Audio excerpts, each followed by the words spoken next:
Jinoyatchilarning Xitoyga qaytarilishiga yo'l ochgan qonun loyihasi vaqtli to'xtatilgan bo'lsa-mu, Hong Kong xalqi ko'chalardan ayrilmadi.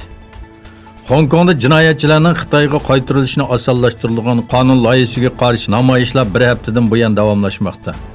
Keng ko'lamli namoyishlardan keyin Hong Kong alayda ma'mur rayonining bosh ma'muri Carrie Lam bu qonun loyihasining vaqtli to'xtatib qo'yilganligini e'lon qilgan bo'lsa-mu, lekin xalq bu qonun loyihasining butunlay amaldan qoldirilishini talab qilmoqda. Shuning bilan birga bir haftadan buyon davomlashayotgan namoyishlarda 22 soqchini o'z ichiga olgan 80 kishi yaralandi, bir kishi hayotidan ayrildi. Amerika Tashqi ishlar ministrligining bayonotchisi Morgan Ortagus Birleşken Devletler Teşkilatı amaldorlarining atalmış Uyg'ur avtonom rayoniga qilmoqchi bo'lgan ziyaratining endish qo'zg'aydiganligini bildirdi. Uning bayonotida bu ziyoratning rayonda Uyg'ur, Qozoq, Qirg'iz va boshqa musulmonlarga qarshi elib berayotgan bostirishlar sababli muvofiq bo'lmaydiganligi ta'kidlandi. New York vaqt gazeti Amerikaning Rossiyadagi elektr tori va boshqa inshootlarga qarta tor hujumini kuchaytirganligini bildirdi.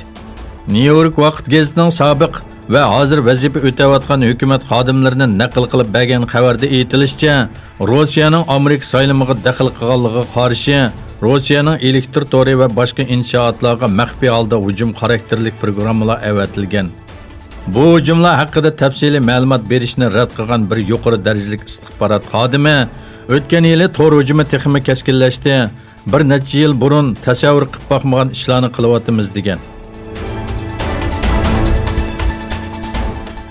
Amerika Markaziy qo'mondonlik shtabi MQ-9 tipli odamsiz aeroplanning 6 iyun Yamanda Housilar tarafidan tushirilganligini, yana bir MQ-9dan bo'lsa 13 iyunda Oman bo'g'izda hujumga uchirganligini e'lon qildi. Amerika ikkinchi hujumning bevosita holda Eron tarafidan qilinganligini aytdi. Hujumning orqasida Eronning borligini bildirgan Markaziy qo'mondonlik shtabining bayonotchisi Eril Brown qurolning kuchi Housilarning iqtidorini o'stirganligini ko'rsatdi dedi. O Amerika odamsiz aeroplanining neft paraxotlarini ko'zatayotgan vaqtda qo'yib berilgan boshqarilgan bombaning ushquchsiz aeroplanga yetib borolmaganligini, lekin 1 kilometr yaqinlashganligini aytdi. Türkiye Tashqi ishlar ministri Mevlut Çavuşoğlu bugun S-400 tipli aeroplan haqida Amerikaning besimlarini qabul qilishimiz mumkin emas dedi.